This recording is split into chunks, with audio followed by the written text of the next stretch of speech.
Welcome everybody to yet another Take Back Control Tuesday. And I want to thank you all for joining us. Now, I can't tell you what the outcome is going to be for each of you, but what I can tell you is what you're about to learn absolutely can change your financial future. If you're here, you're probably ready for change.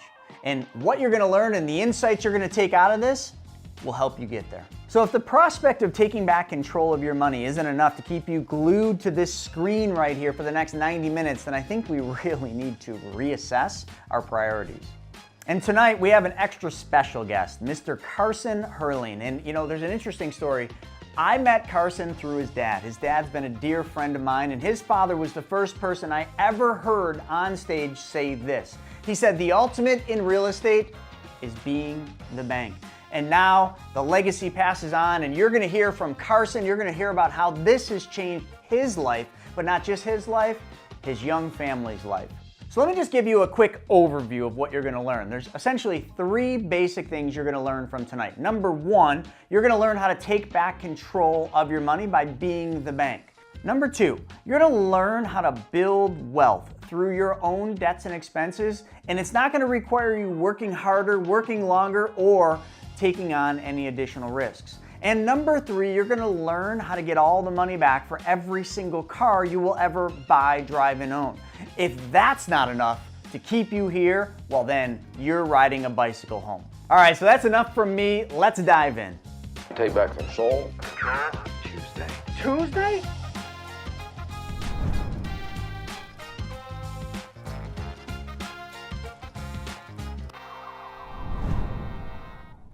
Let's talk about how you guys today can become your own bank. That is the goal for what we're going to go through today, so you can learn how to become your own bank and copy what banks do.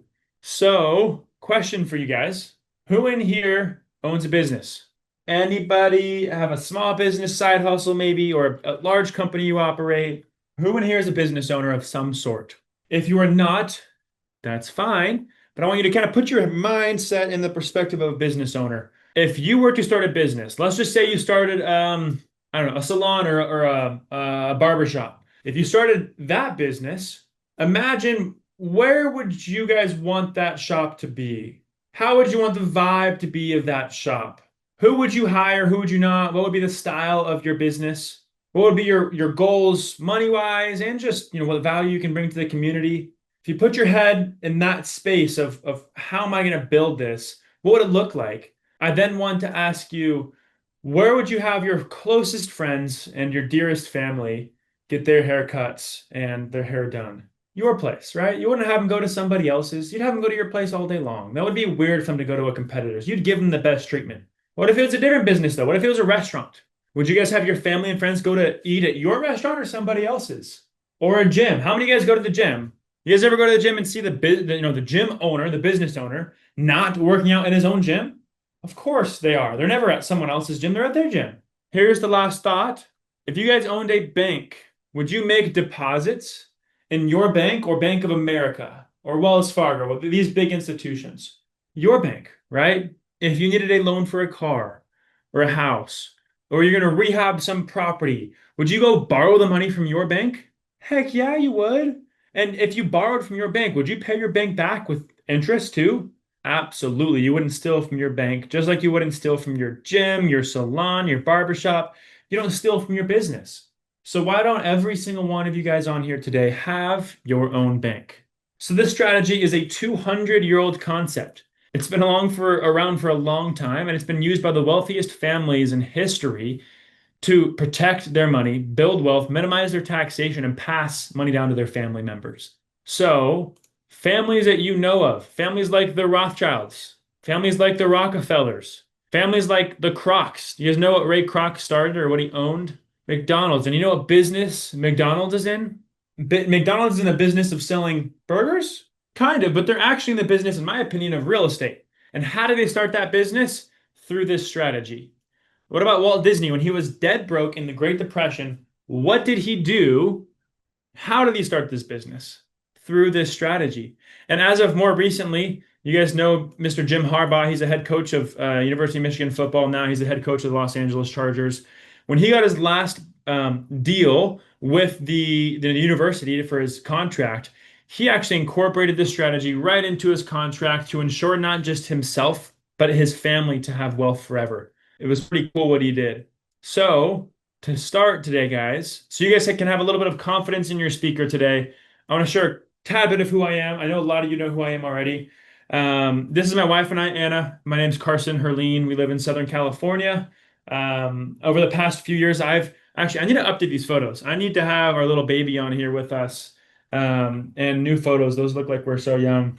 Obviously, we were married young, so look, that's cute photos up there. But anyway, we have met with over 3,000 families across the country, teaching them this strategy. And this has allowed Anna and I to travel the world, get really deep into the real estate space, and build the perfect foundation to build generational wealth. And my story is pretty simple. I'm sure a lot of you actually can relate to it. When I was young, I made a lot of mistakes, as we all do. But when I was 18 years old, I actually went and served a church mission. I lived abroad for a year teaching people about Jesus Christ. It was an amazing experience. Wouldn't change it or trade it for anything.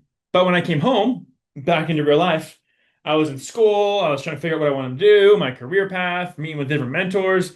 And I had a lot of different outside influences pushing me different directions. And in one hand, I kind of had the traditional route ready to go. I was in the finance program at a good school. I was learning about all these amazing things. I was going to be a good employee to some big company one day. And on the other hand, I was around a lot of real estate investors, a lot of entrepreneurs, a lot of people with freedom and control in their life. And I came to a point where I had to decide, do I want to work for the so-called, and be a part of the so-called rat race?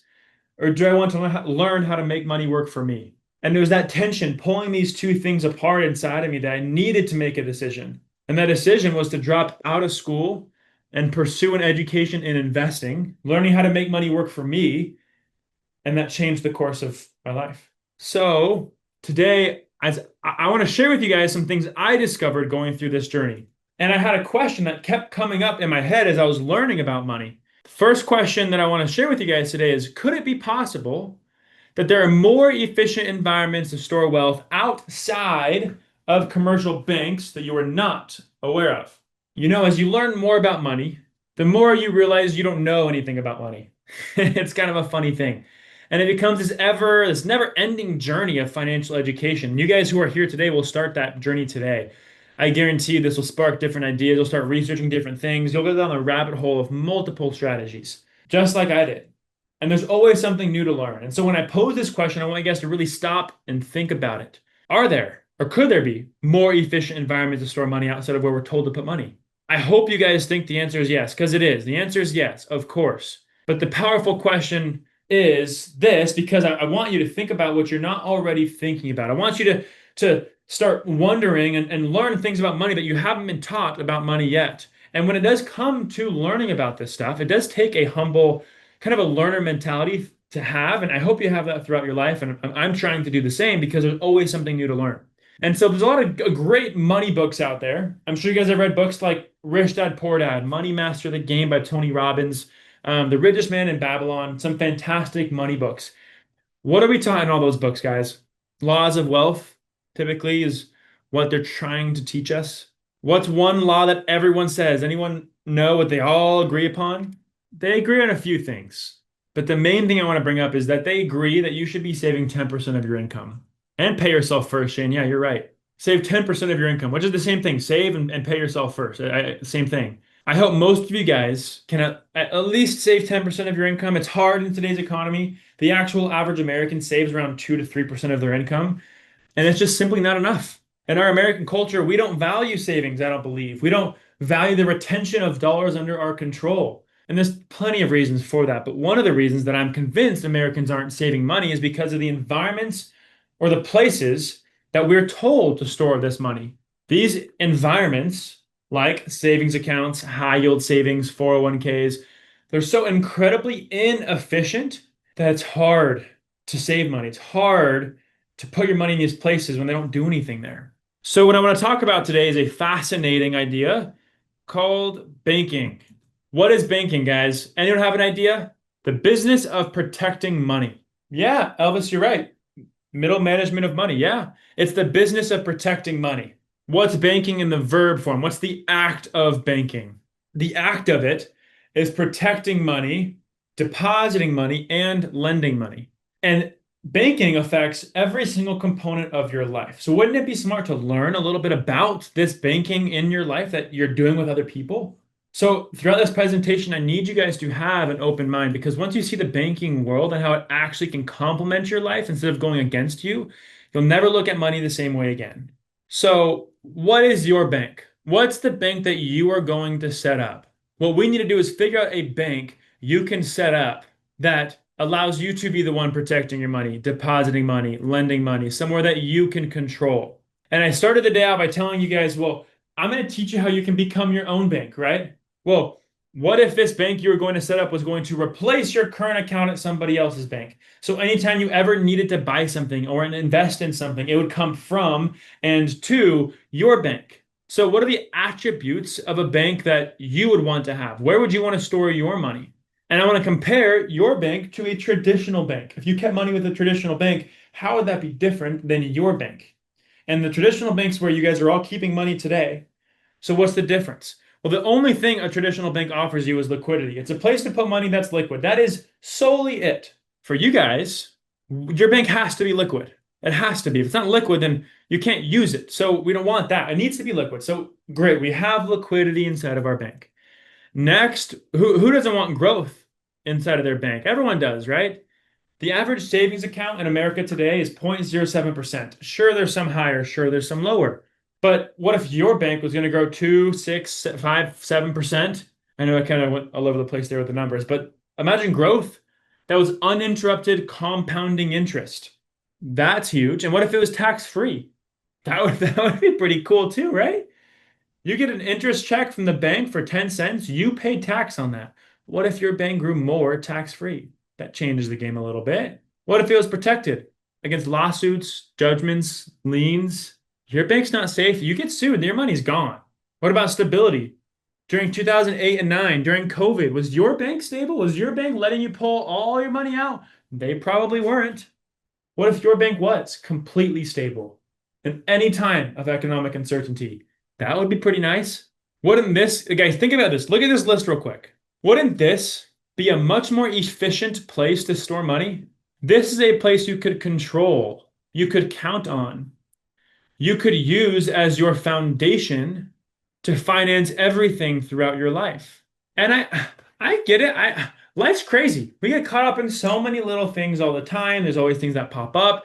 That's life. So the fact that this would actually give you the opportunity to put some money somewhere that was still liquid, guaranteed to grow, no risk, tax-free, and to add to it, if you did take money out of your policy, what if it kept growing while you did that? Woo!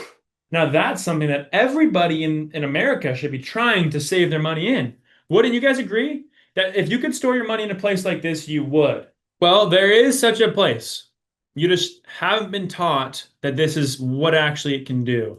So what is the vehicle we use? What is the environment? What's the machine? What's the bank? Whatever you want to call it. Remember, if this is a bank, you are protecting your money here, you're lending money with it, and you're depositing money. So you're moving money throughout this vehicle. It's not an investment. It's not a place you put your money and let it sit. It's a vehicle. You run your money through it. And before I share with you guys what the vehicle is, I want you to read this quote. The problem in America isn't so much what people don't know. It's what people think they know.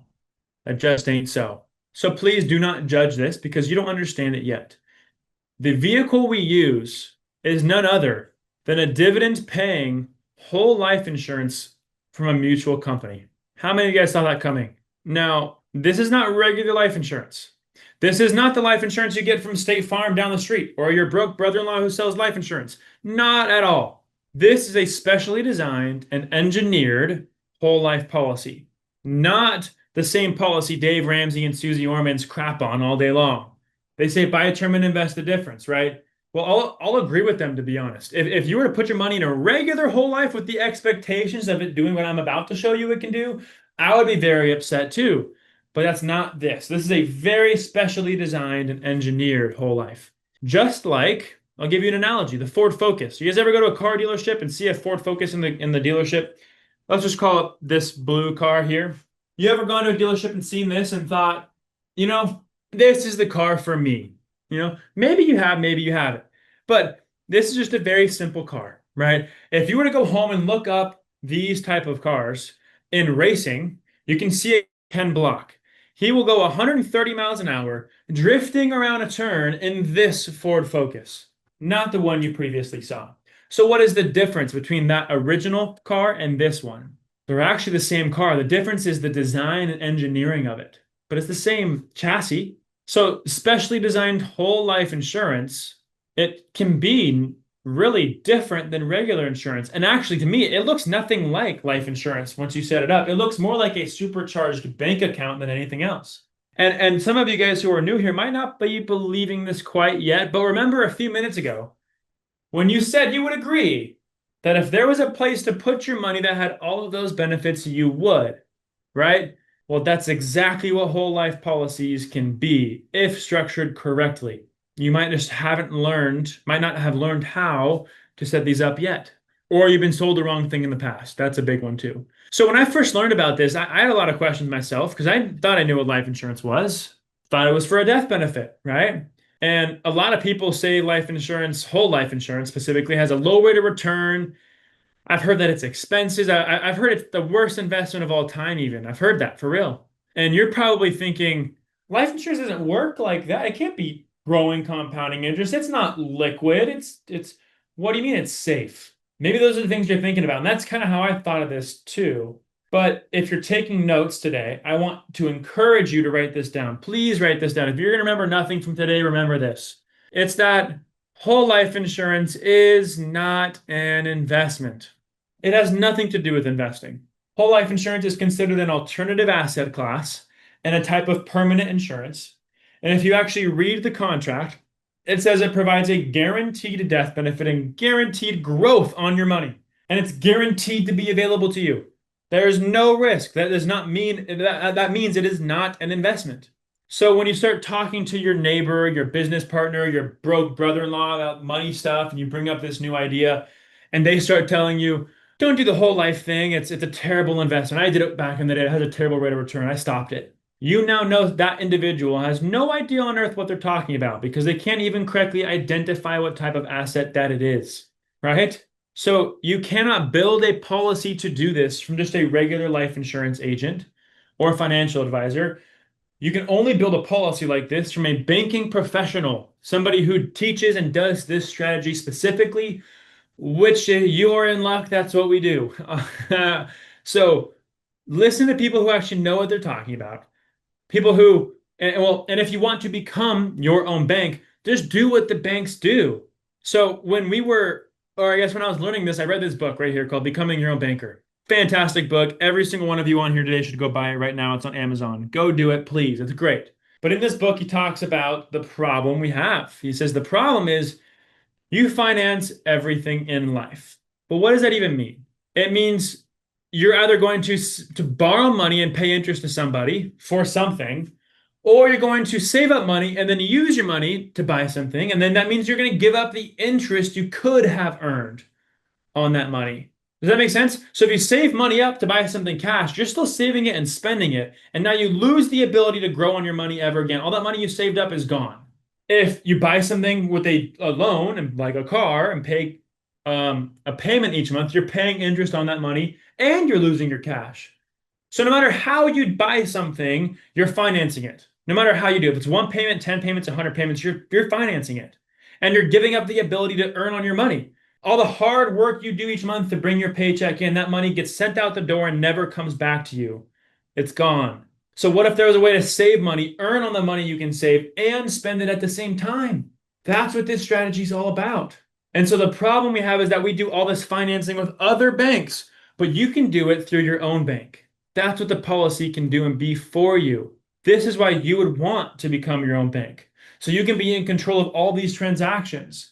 Whether you're paying cash or you're financing it, you can be at the core of it, collecting, controlling, and making profit off all the hard work that you're doing. So if we are going to copy banks, guess what banks do? You guys won't believe it. Look up BOLI, bank-owned life insurance. You will find that banks are actually the #1 purchasers of these whole life policies in the world. The #1. They don't buy IULs. They don't buy universal. They don't buy term. They buy whole life. And guess what? They actually own more whole life than they own in land and buildings combined. That's a crazy stat because think about how many buildings of banks or how many banks own buildings in this country. That's a tongue twister. Crazy. Just these four banks alone own over 70 or 60 billion dollars in whole life. And they're buying more every single year. Guys, are banks stupid or do they know something that we don't know? Are they doing things behind the scene they don't tell us to do? Of course they are. They're smarter than you are, smarter than I am. We just need to mimic them. So if you do look up what banks do and you kind of understand the transactions that banks are a part of, you'll see this. If you were to deposit money in a bank, let's say you deposited 100K into your bank. Call it 10 grand, call it $100, call it $1 million, whatever you want to do. Let's say you deposit money in your bank and you have a fantastic bank paying you 4% on your savings account. You're stoked about it, okay? Well, what does the bank do the second you deposit money there? They lend it to somebody else. So maybe they'll go lend it to somebody buying a house at 7% with today's rates, right? Well, when that guy closes on the house, they pay the seller. Where is the seller going to put the profit or the cash they receive? Back in the bank, right? Where else are they going to put it? They're not going to keep it in their mattress. Well, then when the bank gets that money again, what do they do with it? They're going to go lend it out to somebody else. They'll lend it to somebody buying a car at 8%. Who's going to then pay a car dealer who's going to put the money back, right? You seeing this? And then they're going to lend it to somebody else. Maybe it's you again. They're lending your money back to you at 9% on a home remodel loan. And you're going to pay your contractor. Where's your contractor going to put their money, right? Let's say they do one more debt just for the heck of it. They pay off some debt. They put it back in. Guys, the bank is in control of every single one of these transactions. They're at the control or in the middle, financing, controlling all of it. Guys, what if you could just be this way? What if you could be the one financing your home, your car, your home remodel, your debt? You can. You can use a policy to do that. You just need to build the account up, use as a banking vehicle and lend from it, finance with it, live your life with it. That's the whole point. So if you total all these gains up, let's say you make 7%. Sorry, they make 7, you make 4. They're making a 3% spread on your money on just this one loan. And if you calculate that on each loan, they're making 9 while you're making 4. They're making 12 while you're making 4. You total all of that up. They are making 20% more than your 4%. Or in other words, if they're making 5 times more than you, aren't they making 500% more on your gains every single year? That's exactly what they're doing. You actually can look this stat up. I'm not making stuff up. Banks make between 400 and 1,300% on your money that you leave there every single year. Guys, what do you think about that? In the chat, what does this make you feel? This makes me feel riled up. Obviously, you can see I'm getting energized from this. This is crazy. Guys, there's not a bank in the world that makes less than 400% annually on your money. So earlier, when I asked you guys, and I told you guys that banks are the #1 purchasers of these specially designed whole life policies. The thing I asked you was, are banks stupid because they do this, or do they just know something that we don't know? Guys, you can see they're not stupid. They're geniuses at work. They know something, and they're storing their money in life insurance when they have it. Why aren't we? They can then finance everything themselves, store money safely for themselves. We just need to copy them. So in order to give you some real life examples, give you some numbers, and show you how you can do this, I want to share one more scenario with you. I like this exercise. I think it's pretty cool. You guys ever heard the riddle before? Would you rather take $1 million in cash today or a penny today? However, that penny will double every single day for the next 30 days. What would you guys take? Yes, guys, the penny. You are right. You will want the penny. You guys are smart. Obviously, you know compounding interest. I knew you guys would know that, but let's show you the math. Here's the math. Okay, so day 1, you got a penny. Day 2, you got 2. Day 3, you got 4. 8, 16 cents, 32 cents, 64 cents, $1.28. By day 30, that penny will have grown to $5.3 million. Holy cow, right? I guess if it was a leap year and this was February, you wouldn't have much more. You'd have 1.3. So I guess you could play that math. But in a regular 30-day month, 5.3. If it was 31 days in the month, if it was August, it would be 10.6 million. So Think of that. Guys, that's crazy. A penny would get to 5.3 in 30 days. Let's stop for a moment and realize how powerful compounding interest is. How powerful your money sitting there and growing is for you. Didn't Einstein say that uninterrupted compounding interest, sorry, it's a mouthful, is the eighth wonder of the world? He's a genius, right? Let's give you another example though. Let's just say while your money was compounding, you had a fee attached to it. Let's just say someone had a fee attached to your penny compounding. Whoever maybe gave you the riddle, right? They want a 2% fee every year with the compounding. Yeah, 2% is not much. Sure, I'll get the full doubling, but you get 2%, that's good with me, right? Let's just assume that's the route that happens. Penny goes to almost 2 pennies, goes to 2, 4, 9, 18. By day 30, your penny only gets to 2.9. So 2% just knocked off $3 million of compounding. 2 million, sorry. That's kind of crazy. Is $2 million of compounding that you miss out on worth 2% of your 5.3? Heck no, it's not. What about a withdrawal? What if on the 15th day you took out $100? Look, it goes from 81 to 163 on the 15th day, but you take 100 out, so it's only 63. And then day 25, you take another $100 out because you need to withdraw to pay for something, let's just call it. By day 30, your penny would have only doubled to 2 million. With just a $200 withdrawal, your penny will miss out on $3 million of compounding because of a stupid withdrawal. That $3 million, is that worth a $200 withdrawal to you? What if this guy took a loan for $100 on the 15th day and a loan for $100 on the 25th day? Instead of stopping his money from compounding, he just took a loan against his penny, let's just call it. I would have taken that bet all day long. I would have paid 200% interest on that loan. I wouldn't have cared. My penny would have still gotten me to 5.3 mil.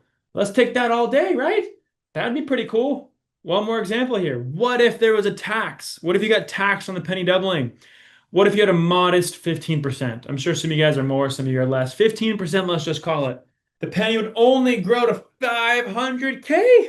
How many of you would agree that some of the places we're taught to put money have all three of those things going on inside of them? Think about it. I bet you're putting your money somewhere where someone's managing it, so there's a fee every year. You're gonna owe tax, maybe now or later, and if you need to tap into it, you can withdraw from it. All three of those things are going against you from compounding interest.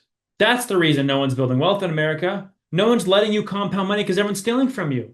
Guess what? I bet you wouldn't believe this, but a whole life policy has none of those things. You would still get the 5.3 mil if that penny was in a policy because you're not going to be taxed.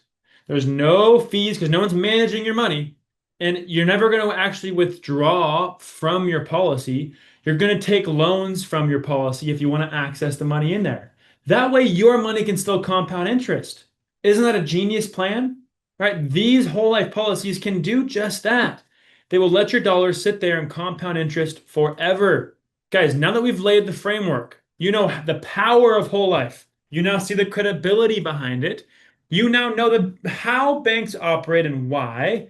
And then maybe now why you'd want to become the bank is starting to make more sense. And now you understand compounding interest that happens inside of your policy. Let's go put this idea, these strategies now into action. Let's show you a real life plan with real numbers, what you can do if you had a policy. And the example I'm going to share with you is how you could buy a car through a policy, pay yourself back, be the one controlling the whole thing, making profits the whole time.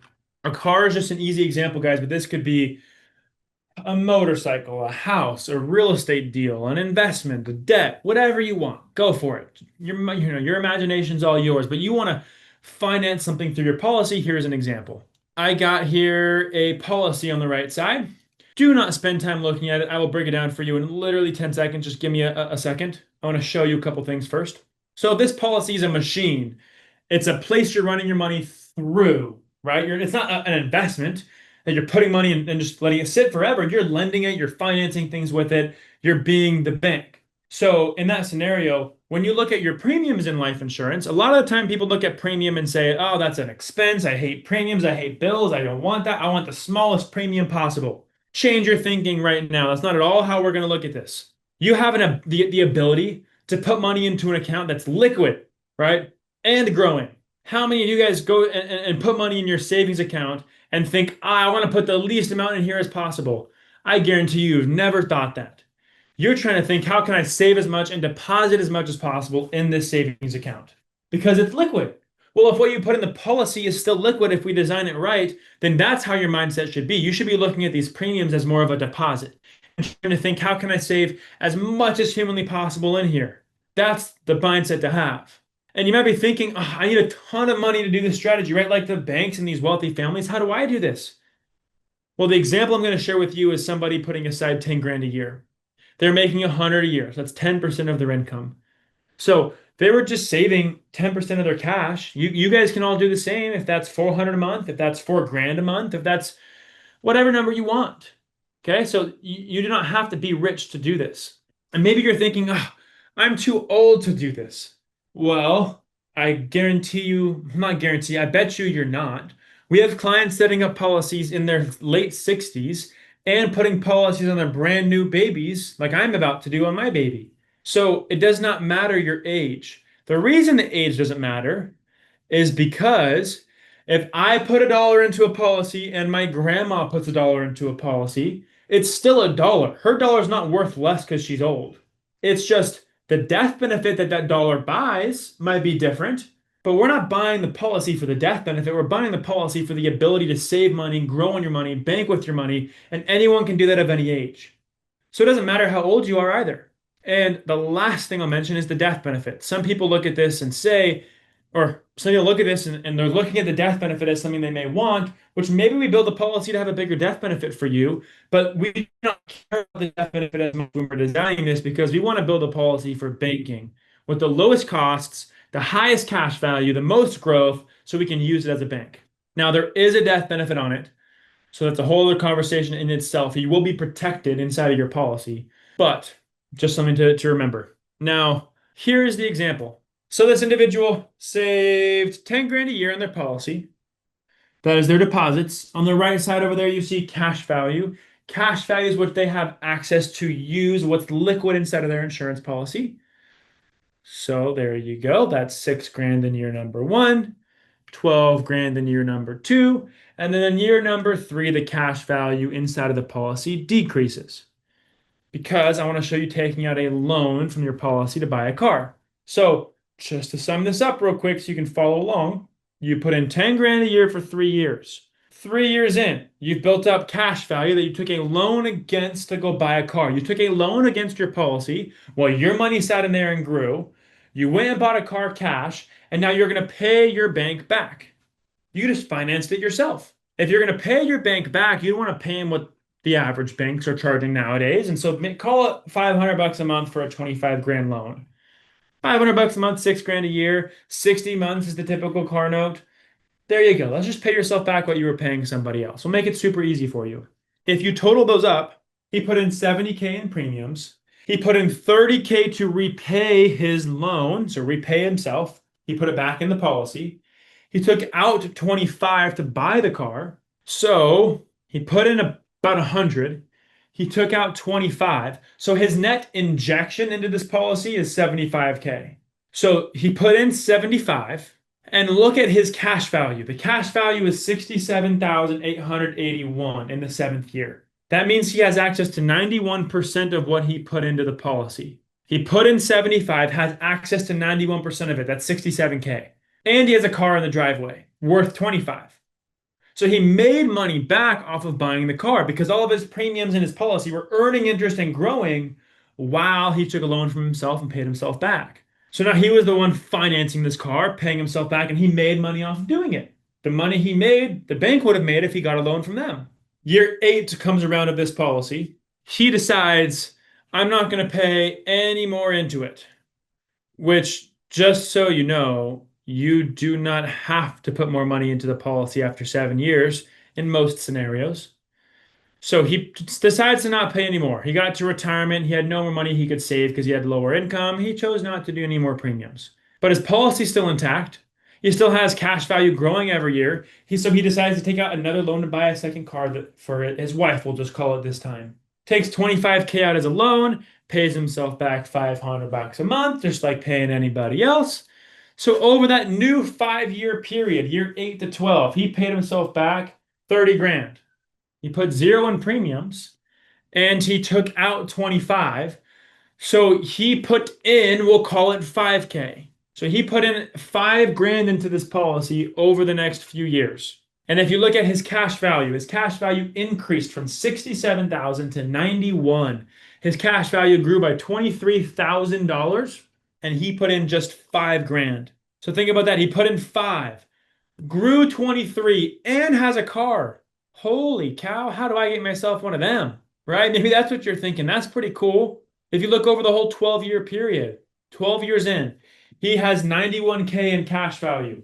He has 2 cars fully paid for in his driveway. And he put in 80 grand. So he put in 80, has 91 and 2 cars. That's pretty freaking awesome. That's sweet, right?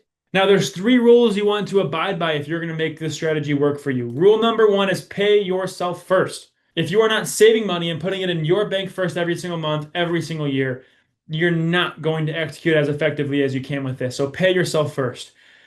2, pay yourself with interest. If you take a loan from yourself, be honest, pay yourself back with interest, just like you'd pay somebody else.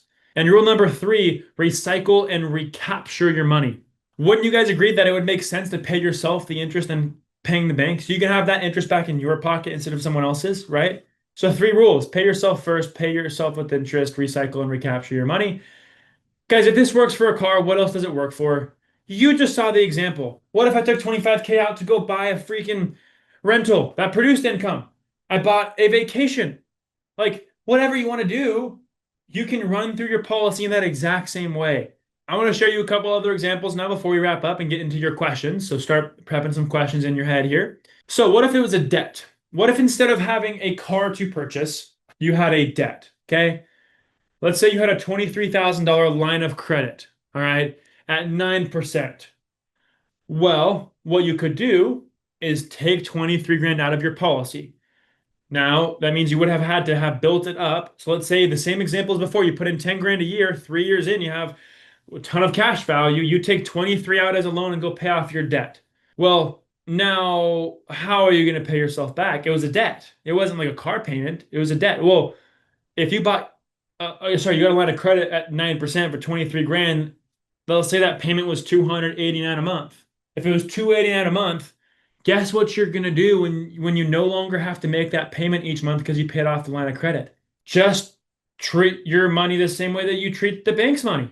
Pay yourself back that $300 a month payment. Recycle it back into the policy, refill the puppy back up, and then go lend it out on the next thing.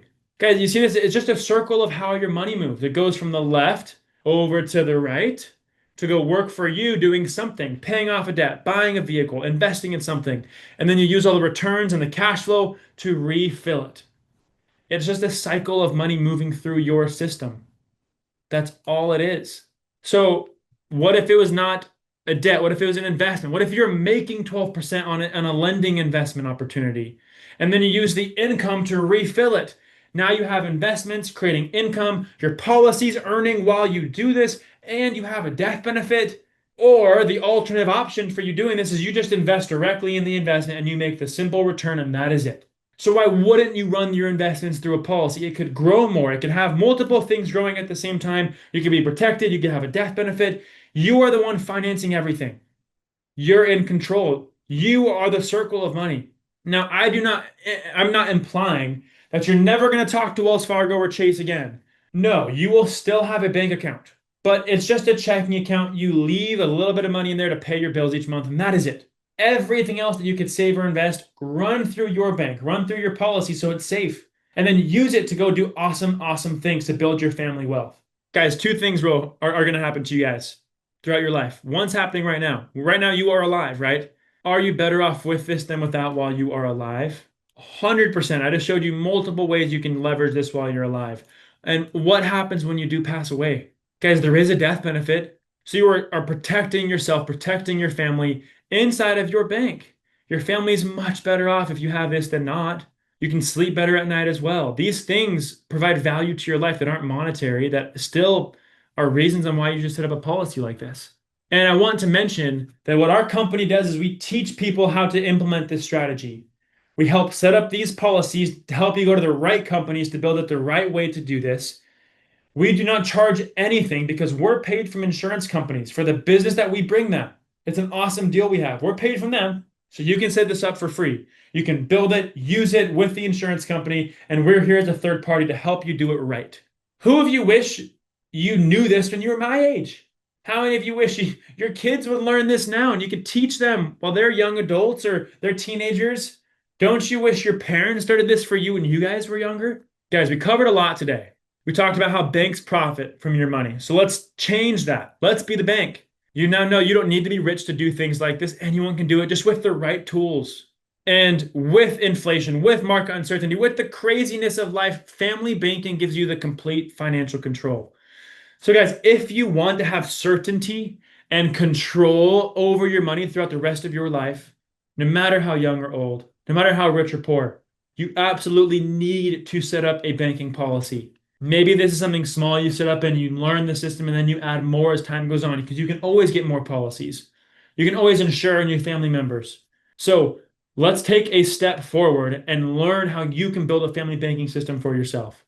That is my presentation for you guys. Hope this makes sense.